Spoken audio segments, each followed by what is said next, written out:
Well, my name is Mary Day Miller, and I am the executive minister for the American Baptist Churches of Massachusetts. Michael Harvey's Attempts at Light is a thoughtful little book that bears witness to Michael's heart and mind and spirit, a unique combination of compassionate pastor and passionate prophet.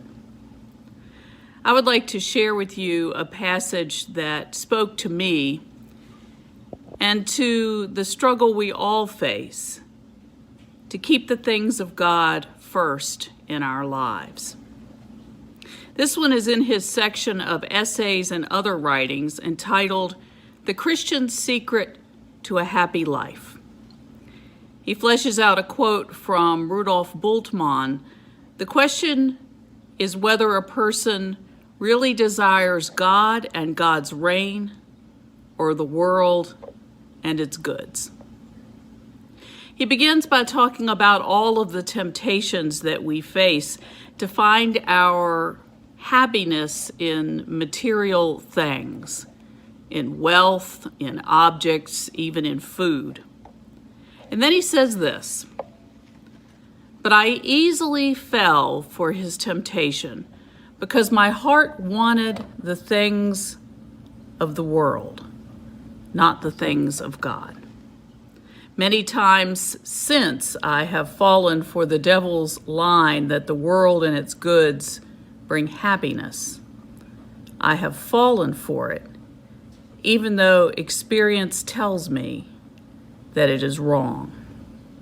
What brings happiness? The happiest times in my life are those when the desire of my heart is for God and for God's reign. It is against everything the world says, but when I deny myself and take up my cross and follow Jesus, I am happy. When I lose myself for Jesus and for God's reign, I find myself.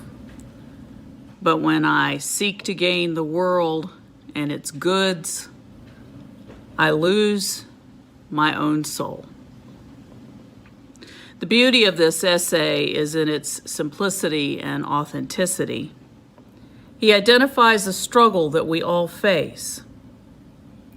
I was especially touched by his story of a pastor who told him that his efforts to turn his heart and mind to the things of God represented legalistic works righteousness.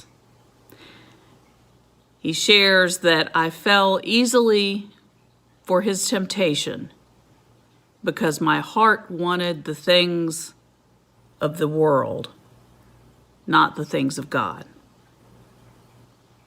We've all been there. But if we are blessed, we will also have experienced the beautiful feeling that he describes when he asked himself, how do I relate this to Jesus in his daily life? I invite you to see the video description below for more information on how to purchase copies for yourself and for your friends. And if you're a member of the Conference of Baptist Ministers in Massachusetts, there are instructions there on how to receive your complementary copy. This little book will challenge you to new perspectives, even as you experience the groundedness of this authentic man of God.